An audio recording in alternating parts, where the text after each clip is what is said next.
ikut workshop ini kita bisa banyak peluang kerjasama. Yang jelas ketika kita ada tahanan kerjasama, yang pertama ya tadi kan tetap ada positioning, artinya harga yang kita ketika kita sudah hitung XDX dan keluar harga jual itu di situ masuk kan. Jadi kompetitor itu bukan hanya kompetitor sebenarnya, tapi daya beli masyarakat sekitar, daya beli masyarakat untuk mengambil unit di situ. Ketika kalau menurut saya LVPP masih, kalau LVPP apalagi lokasi yang bagus itu masih berani lah, karena ya ketika kemarin kan ketika katakanlah sempat krisis gitu ya, ini katanya mulai naik lagi, itu di pameran JCC terakhir pameran JCC kalau nggak salah sebulan atau 2 bulan yang lalu gitu ya, itu saya sempat datang, itu yang yang rame itu rata-rata yang FLPP. Ada 2 developer besar, satu Elang Group sama Respon, itu udah habis pada saat itu. Saya sebenarnya iseng doang mau ini nanya, tapi ternyata oh Pak kalau mau ini masuk waiting list, artinya kalau pada saat itu udah ketika yang FLPP tadi udah pada booking ya, mereka pada booking. Ketika nanti mereka survei batal, baru kita waiting list ini yang dibangun. Artinya apa? Lahan pasar FLPP masih terbuka lebar menurut saya. Itu karena ya itu tadi dari sisi marketnya masih sangat luas. Jadi strateginya apa?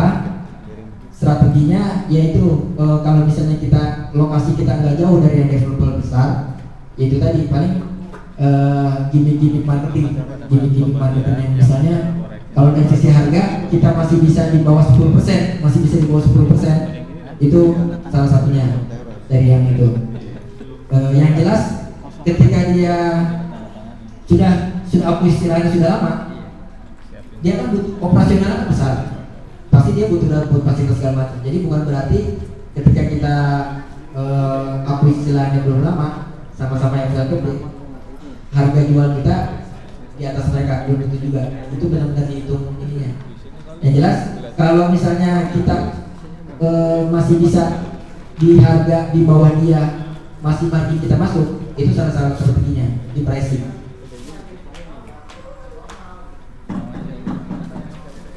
Oh iya, tadi saya tanya apa ini sama-sama lihat FLPP, oh enggak.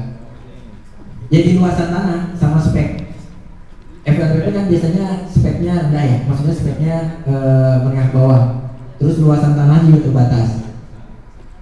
Jadi yang jelas kalau pricing kita udah nggak bisa ngadu lah, karena pricing otomatis kita di atasnya FLPP.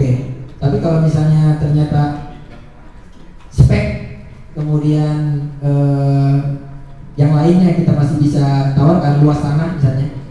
Biasanya kan kalau yang FLPP luasnya 72 misalnya, 72 gitu kan, 72 80. Misalnya kita masih bisa di angka 90-an dengan spek rumah yang di atas mereka, itu masih bisa. Ya. Oke. Ada lagi? Ya.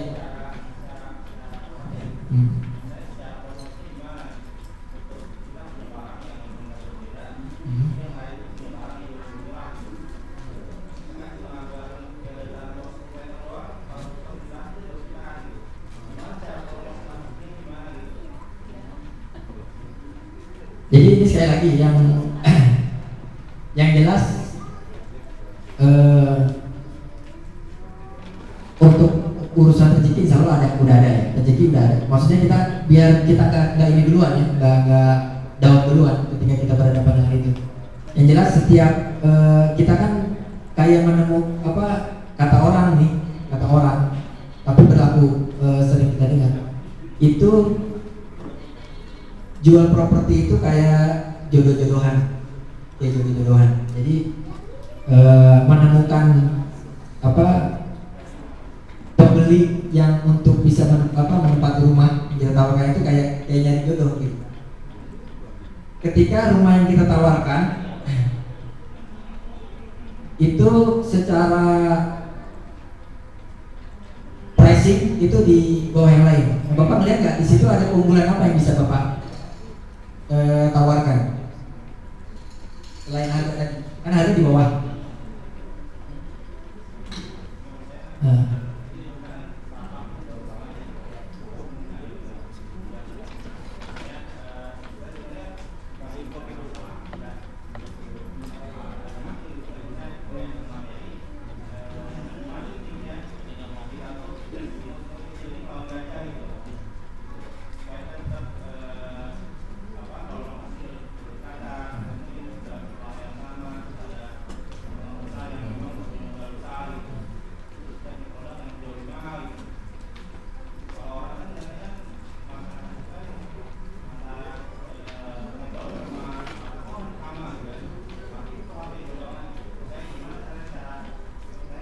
Berapa tempat?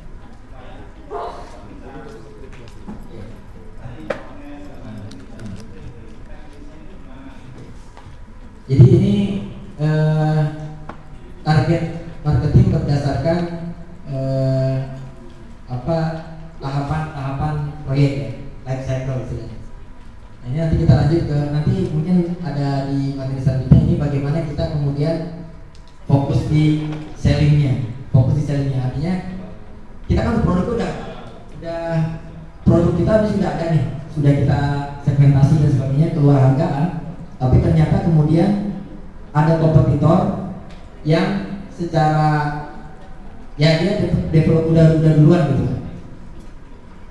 Nah ketika gimmick ini udah kita lakukan, tetap ada strategi promosi dan sebagainya, tetap ada, karena kalau misalnya dia kan juga terbatas. Maksudnya seberapa besarnya developer kan pasti tanah ada batasnya, lahan ada batasnya. Otomatis dia market properti itu sangat banyak gitu ya, yang orang yang belum punya rumah. Nah, ketika gimmick ini sudah kita coba tawarkan, diskon dan sebagainya, itu lebih bagaimana kemampuan kita dalam menjual, meyakinkan. Karena terus terang aja, kalau misalnya ini ada istilah ketika jadi kan ada tiga komponen dalam penjualan. Komponen ini yang pertama dari sisi konsumen, yang kedua produk, yang ketiga marketing. Jadi kita bicara tiga komponen ini, konsumen, produk, marketing. Nah ketika ada konsumen yang dia itu secara kebutuhan keuangannya ada nih, kemudian dia butuh produk, keuangan ada, kebutuhan ada, maka produk yang kita tawarkan itu hanya sekitar 20% aja. 20% dari, maksudnya effort. Jadi misalnya kan dari tiga komponen ini kita jadikan 100% ya. Komponen ini 100%. Jadi keputusan orang untuk mengambil unit itu yang jelas ada 3 komponennya. Dari sisi konsumennya, produknya, sama marketing. Ya. Ketika konsumen kita dia butuh rumah, butuh produk kita dan dia ada dana, maka produk kita itu hanya sekitar 20% aja. Maksud saya marketingnya juga 20%, 60%-nya sekitar 60%-nya itu di konsumen. Jadi intinya kita nggak terlalu, untuk kondisi yang kayak tadi, kita nggak perlu kemudian produk sama marketing itu menjadi bukan yang nggak terlalu penting, tapi lebih yang menentukan harga itu adalah konsumen. Nah beda ketika tadi ini jadi kembali ke positioning, maksudnya kembali ke positioning, target pasar kita di situ siapa? Ketika target pasar kita itu ternyata dia dari sisi dana ada, ya dari sisi dana ada, tapi kemudian keinginan untuk membeli rumah nggak terlalu butuh, dananya ada, tapi dia nggak terlalu butuh. Nah itu yang dibutuhkan adalah bagaimana kita bisa bekerja misalnya untuk investasi dan sebagainya. Nah kaitannya dengan tadi, ketika kita mengalami kendala kompetitor kita dari sisi harga, kemudian fasilitas dan sebagainya, nah itu tetap kita cari. Makanya ini saya tanya, kira-kira dari Bapak sendiri nih, Bapak kan yang tahu lokasi situ, lokasinya di mana, daerah mana? Ya, Bogor. Kira-kira di antara yang kan ada ini ya, ada perbandingan tadi ya, ada pricing, produk dan sebagainya. Itu kira-kira nilai plus apa yang bisa Bapak tampilkan dibanding yang lain? Ada nggak nilai plusnya? Kelebihannya? Spek, ya spek, betul spek. Maka kalau misalnya di spek itu yang bisa diangkat. Nah yang kedua, harga pasaran untuk daerah situ masih masuk nggak? Jadi kompetitornya bukan cuma itu aja Pak ya. Jadi kompetitor kita jangan, misalnya ada juga yang sekelas sama Bapak, misalnya dia belum kompetitor menengah lah, atau kompetitor kecil, developer kecil, itu juga bisa terjadi perbandingan. Jadi maksud saya gini, ini saya pernah ditawarkan, ini analogi ya. Ada dua asuransi, dua-duanya asuransi besar.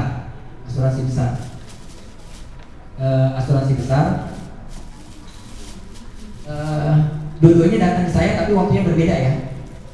Ini dalam sudut pandang konsumen ya, saya sebagai sudut konsumen. Yang satu itu menawarkan katakanlah A dan B, saya nggak sebutin nama ya, A dan B. Sales atau agent asuransi yang A itu ketika menawarkan saya, itu dia banyak mengungkapkan kelebihan dia daripada B. Jadi dia nggak tahu saya lagi ditawarkan nama B, ya, cuman dia langsung Pak, kita ini misalnya Pak yang kita tampil ini ada 30 misalnya 40 jenis kondisi kritis atau penyakit gitu kan, sakit yang bisa kita klaim. Tapi yang ini yang B dia cuma 34 misalnya, gitu. Contoh ya, dan sebagainya.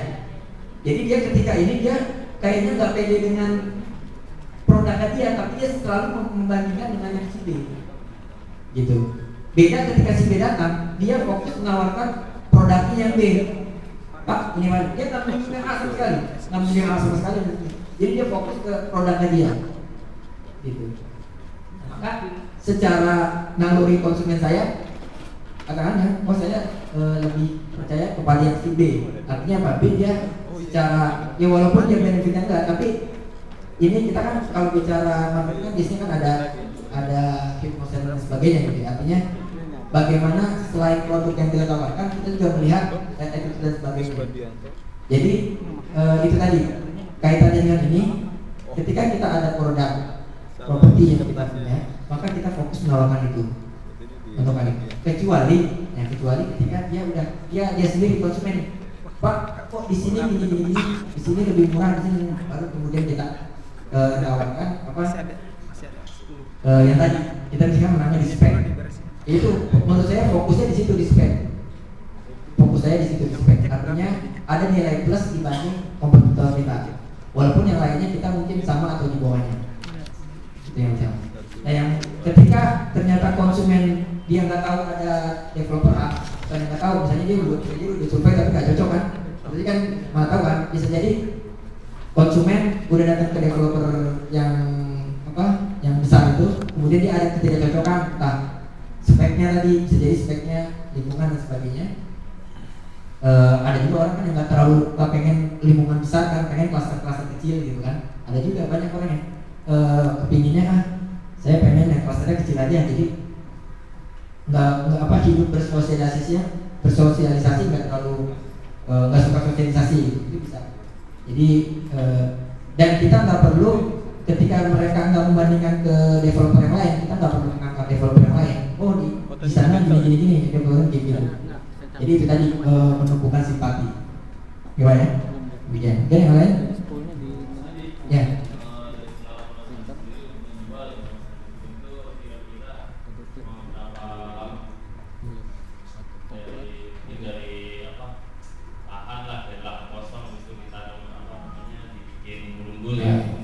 Jadi target kita di awal di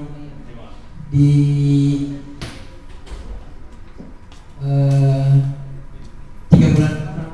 Ini kalau kita bagi dalam 1 tahun kan semakin banyak unit, semakin biasanya kalau udah hektaran itu bisa jadi nilai proyeknya 2 tahun. Tapi kalau misalnya yang di Jatimakmur misalnya cuma 1 tahun misalnya, 1 tahun nilai proyeknya, umur proyeknya 6 unit dalam 1 tahun. Maka ini kita bagi kurang lebih per 3 bulan. Jadi dalam waktu 3 bulan itu harus ada 1 unit yang laku. Dan alhamdulillah, maksudnya ketika di 3 bulan pertama itu, ketika tadi berapa lama? Ya tergantung. Ada yang 1 bulan, ada yang 3 bulan. Tapi tetap pada saat introduce fase awal ini, tahap awal itu minimal 1 ada yang laku. Karena kita akan kedodoran di sini di fase berikutnya.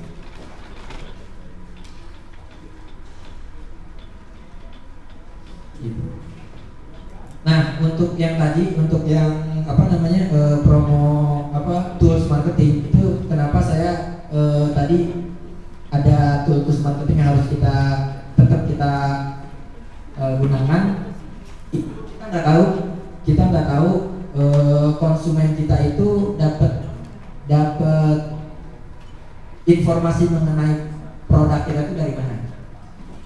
Online kah, spanduk kah, flyer kah, gitu ya.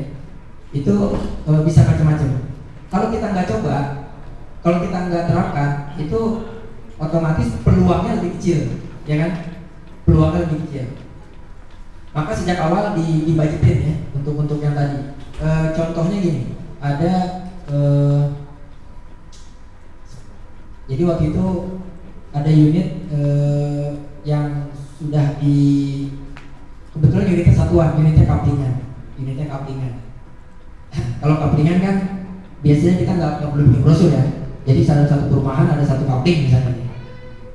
Jadi di sini kita bicara developer, bukan berarti kita langsung garap yang 1.000, 3.000 atau hektar, tapi kita bisa mulai dengan 1 kapling. Yang belum punya proyek ya, cari 1 kapling di lokasi yang bagus. Nah, waktu itu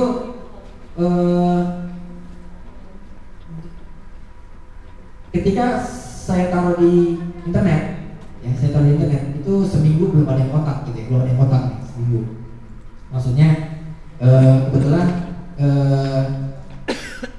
saya ada beberapa ada ikut di yang kan ada web khusus ya, online marketing untuk properti ya, rumah 123, rumah.com dan sebagainya. Itu kalau kita nggak ada budget untuk bikin website sendiri, bangun website sendiri atau pendapatan, itu bisa kita sentuh. Atau yang gratisan juga banyak, Urbanindo, OLX ya, OLX masih gratis ya, OLX dan sebagainya. Maksudnya media online itu tetap kita coba, gitu, tetap kita terapkan. Nah sebelum ada, akhirnya saya taruh spanduk di lokasinya tersebut ya, nomor telepon gitu kan hubungi.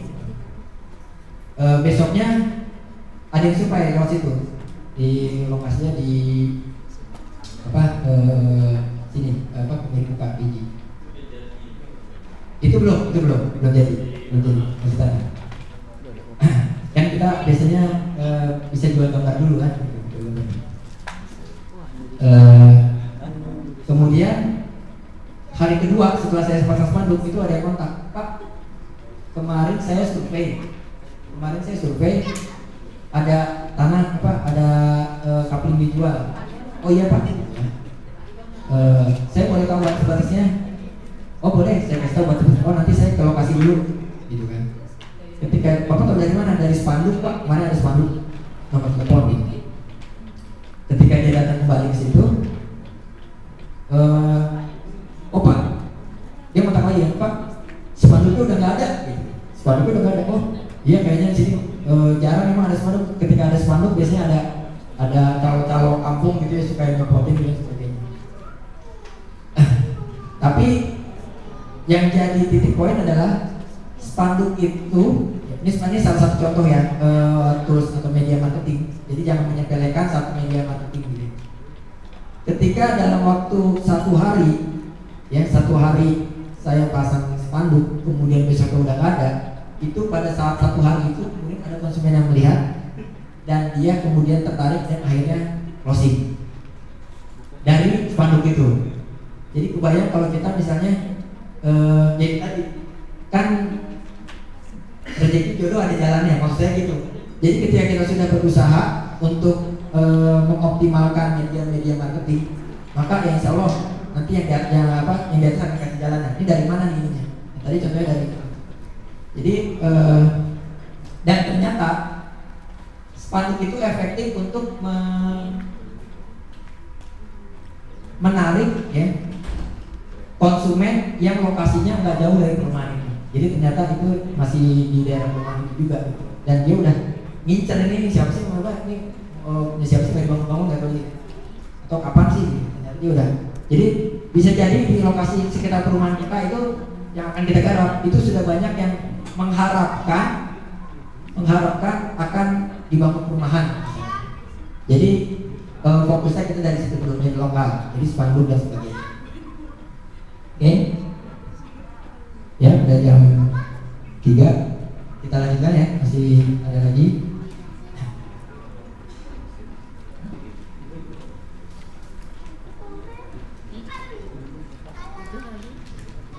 Nah ini teknik, nah kita langsung ke sales. Jadi tadi kan ada yang broker ya, ada yang saat ini memasarkan produk marketing, ada juga yang sudah punya proyek. Jadi ini bisa diterapkan kalau yang sudah punya proyek, sudah punya tim marketing bisa diterapkan di tim salesnya. Tapi kalau yang masih marketing langsung, katanya single fighter, itu masih bisa diterapkan di teknik penjualannya. Jadi ada 3 teknik dalam selling skill ya, probing, teknik probing, supporting, sama closing. Nah, pertama probing.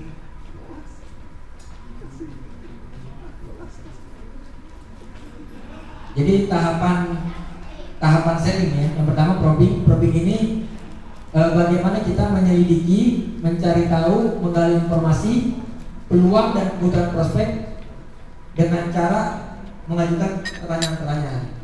Ini kita proaktif ya. Yang tadi ada di fase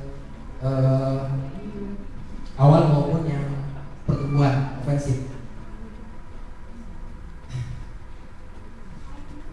Nah, tadi ada prospek. Prospek itu calon pembeli, bisa perorangan, perusahaan, atau instansi, organisasi dan sebagainya. Prospek memiliki latar belakang kebutuhan serta sikap yang berbeda antara yang satu dengan yang lain. Nah, untuk informasi itu terkait dengan produk kita ya.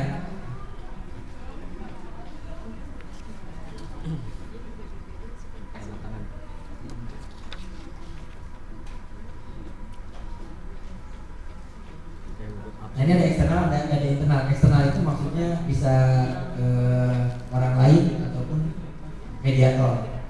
Kalau internal ya berarti prospek itu sendiri. Jadi dia memberikan informasi, Pak, saya lagi nyari rumah. Misalnya tadi di Bogor ya, saya lagi nyari rumah yang buat keluarga kecil, tapi saya pengen tanahnya yang agak besar misalnya, atau yang bisa bisa masuk mobil dan sebagainya. Nah itu bisa dimulai digali dari situ. Itu kan informasi kebutuhan dia apa, kita bisa tawarkan nanti di produk kita. Sehingga nanti akan ada, kita lihat akan ada peluang di sini. Kalau yang sifatnya perusahaan, corporate, itu kita bisa ketika ada perusahaan dia butuh perumahan untuk karyawannya, atau karyawan pengen dia bareng-barengan untuk kolektif lagi cari rumah kolektif, pengen deket-deketan lokasinya. Nah, itu bisa jadi peluang. Contohnya di koperasi dan sebagainya, tergantung ininya. Nah, kondisi prospek yang menciptakan peluang ini yang sering kita, yang kadang belum kebuka di lokasi-lokasi tertentu. Ketika lokasi itu banyak orang yang ngekos atau ngontrak, itu sebenarnya potensi buat kita untuk menjual unit yang ketika unit kita itu harga cicilan KPR-nya misalnya nggak jauh beda dengan nilai kos-kosan, nilai dia kontrak, maka itu peluangnya sangat besar. Jadi kalau kita lokasi rumah kita ada kos-kosan atau kontrakan, itu bisa jadi target utama. Gambarannya gini aja, Pak atau Bu ya, daripada kontrak sebulan misalnya 500 atau 1 juta gitu. Apalagi udah lama, kemudian bertahun-tahun itu bukan jadi milik dia gitu kan. Kenapa enggak ngambil KPR ya, DP-nya, nah itu negosiasi kita, DP-nya bisa dicicil dan sebagainya. Cicilannya misalnya biasanya bisa dari apa, misalnya 1,5 per bulan. Nah, dengan dia mengeluarkan lebih banyak 500 per bulan dan DP, nah DP-nya tadi bisa fleksibel misalnya, maka ketika ibu bertahun-tahun mencicil itu menjadi 5.000 gitu. Itu salah satu dari probi peluang. Oh iya. Ngerti? Jadi, yang datang yang ini. Peluangnya cukup Berarti besar ini karena nggak ditulis. itu terkait dengan Sertifikatnya ke satu, sini.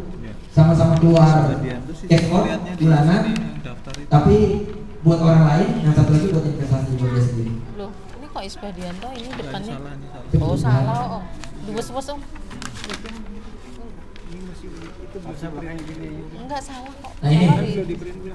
Ini juga yang Biar bisa kita Om tangkap tahu ya. kok. Ketika ada konsumen, saya butuh rumah, saya perlu nama-nama rumah, yang salahnya kan udah di print ulang. saya punya niat beli rumah, saya belum punya rumah. Tapi sebagian Nah itu bisa informasi awal ini kan itu yang kemudian salah bisa nih, nanti udah kita di print ulang kan. lanjutkan ke teknik reporting dan sebagainya. Artinya ini potensi ketika dia ada Print kebutuhan. ulang kapan itu? Mau print ulang kapan? besok. Nah, sehingga kita bisa cepat membedakan antara informasi tadi, peluang dan kebutuhan. Ketika yang tadi orang yang kontrak tadi ya, yang dia keluar ke kontrakan itu kan dia udah peluang tuh. Ternyata dia butuh rumah. Nah itu kemungkinan closingnya lebih besar dibanding dia yang belum ada kebutuhan, misalnya Ini masih single gitu ya, belum ada rencana beli rumah, itu masih tahap peluang. Jadi jika berbagi informasi, maka tahapannya masih probing ya. Tapi kalau udah kebutuhan, maka itu harus kita support dan kita closing. Oke. Nah, kapan kita melakukan probing? Pada saat pertama kali membuka atau memulai proses penjualan.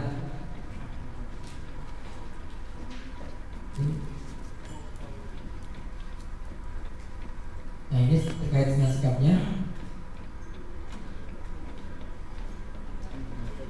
Nah, jadi ketika tahap awal dia udah nggak ada pertanyaan tentang produk kita, dia udah cukup jelas. Dia udah cukup jelas dengan produk kita dari sisi harga, benefit dan sebagainya.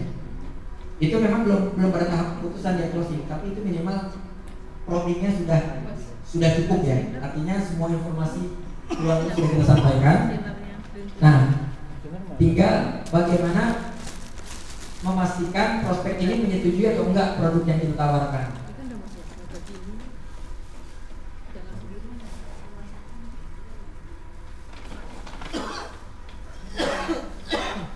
Nah, ini pertanyaan tertentu maksudnya langsung ya. Pertanyaannya jawabannya ya atau tidak.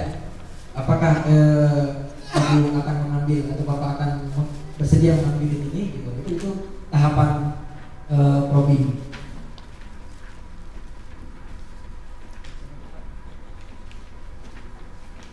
Nah, ini open probing.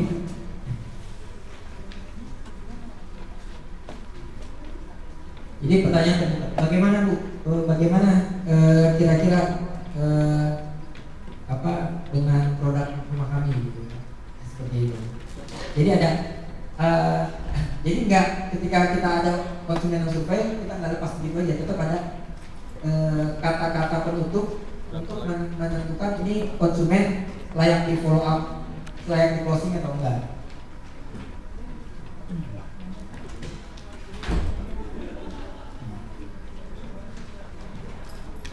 Ketika kata kuncinya pertama, apa sebenarnya yang Bapak Ibu harapkan, latar belakangnya, kemudian mengapa. Ini contoh ya, ketika peluang, mengapa merasa nyaman tinggal di rumah sekarang padahal banjir gitu kan. Nah, kemudian baru kebutuhan, bagaimana bisa merasa sudah punya rumah jika yang tinggal adalah rumah tua gitu. Jadi membedakan antara peluang dengan kebutuhan. Oke. Nah, ini yang menggunakan teknik closingnya. Nah, ini kalau udah terkait udah skema itu udah dekat biasanya kalau dia udah nanya skema pembayaran. Jadi misalnya yang di Jatimanggur itu kan DP-nya 30%. DP-nya 30% kan, rumahnya tipenya 70 ke atas, DP-nya 30%. Rumah dengan DP 30% itu beratnya di DP kan, beratnya di DP. Tapi secara tadi peluang dan kebutuhan dia udah